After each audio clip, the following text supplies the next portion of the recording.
என்ன அம்பிகாக்கா? செடியெல்லாம் வெட்டின்னு இருக்கிறேன்க்கா. எல்லாமே ஒரு மாதிரி பூச்சி மாதிரி ஆயிடுச்சு. ரோடு வரைக்கும் வந்துடுச்சுக்கா கிளைங்க. அதனாலதான். ஆமா ஃப்ரெண்ட்ஸ், இவங்க தான் நம்ம அம்பிகாக்கா. சூப்பர் அம்பிகாக்கா. இவங்க செம்மையா வேலை செய்வாங்க. அவங்க லெவல் வேற யாரும் தொட முடியல இன்னும். அந்த அளவுக்கு செய்வாங்க. எப்பவுமே இந்த பேஸ்கெட்ல தான் நான் வந்துட்டு பூக்கள் பறிப்பேங்க. இன்னைக்கு பாருங்க, நான் இந்த கட்டைப்பையை கொண்டு போய் தான் பறிச்சேன். இங்க பாருங்க, நம்ம வீட்டுல பூத்திருக்க பூவை அவ்வளோ பூக்கள் பூத்திருந்துச்சு. என் செல்லக்குட்டியை வேற நான் இன்னைக்கு கட் பண்ணி போட்டுட்டேன். ஆமாங்க, நம்ம வீட்டு செவ்வரளி நிறைய பூ பூக்கும். 17-18 முழம் கிட்ட பூத்துக்கிட்டு இருக்கும். இது வந்து என்ன ஆச்சுன்னா, வெயிட் தாங்க மாட்டாம ரோடு சைடு வரைக்கும் வந்து அது தொங்கிட்டு இருந்துச்சு செடி.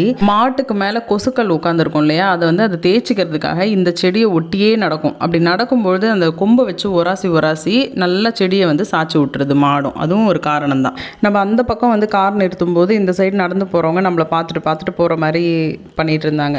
அவங்க ஒரு வேளை எதை சொல்ல வராங்கன்னா, செடியை வெட்டுங்கன்னு சொல்ல வராங்க போல இருக்குன்ட்டு நானாக திங்க் பண்ணிவிட்டு இன்றைக்கி என்ன பண்ணேன், பூவை பறித்து முடிச்சுட்டு நல்லா ஒட்டை வெட்டி விட்டுட்டேன். இது வந்து சீக்கிரமே துளுத்து பூக்கள் மறுபடியும் பூக்க ஆரம்பிச்சிடும்.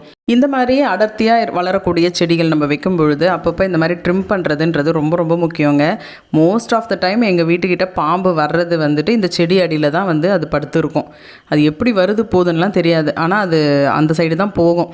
அப்படி இருந்துமே கொஞ்சம் தைரியமாக போயிட்டு பறிச்சுக்கிட்டு அப்படியே வருவேன் நான். சன்லைட்டும் நம்மளுக்கு வந்து நல்லா கிடைக்கும் உடம்புக்கு. அந்த மத்தியான நேரத்தில் போய் பூ பறிச்சிட்டு இருந்தாலே விட்டமின் டி வந்து நல்லா கிடைக்குன்ற மாதிரி எனக்குள்ளே ஒரு ஃபீல். அதனால் மத்தியானத்தில் தான் போய் நான் பறிப்பேன். தண்ணி தெளித்து வச்சுட்டேன்னா நல்லா பிளாஸ்டிக் பூ மாதிரி இருக்குங்க. அது ஈவினிங் போல் தான் உட்காந்து கட்டுவேன் நான். பூஜை பண்ணுறேன்னா ஒரு 2 hours முன்னாடி உட்காந்து நான் டிவி பார்த்துக்கிட்டே கட்டிடுவேன். அதுக்கப்புறம் பூஜையில் வச்சுட்டு நம்ம வந்துட்டு வழிபாடுகள் செய்கிறதுக்கு நல்லா இருந்துச்சு. இப்போ ரொம்ப மிஸ் பண்ணுற மாதிரியே ஒரு ஃபீல் இருக்குது. இன்றைக்கி நம்ம வைக்கிறது தான் இப்போ கட் பண்ணி இருக்கிற பூவோட லாஸ்ட் பூக்கள்னே சொல்லலாம். இது வந்து மறுபடியும் துளுத்து வந்துச்சுன்னா நம்மளுக்கு நிறைய பூக்கள் கிடைக்கும். ஃப்ரெண்ட்ஸ், இன்னைக்கு வெள்ளிக்கிழமை பூஜை ரொம்ப சிறப்பாக நிறைவடைந்தது.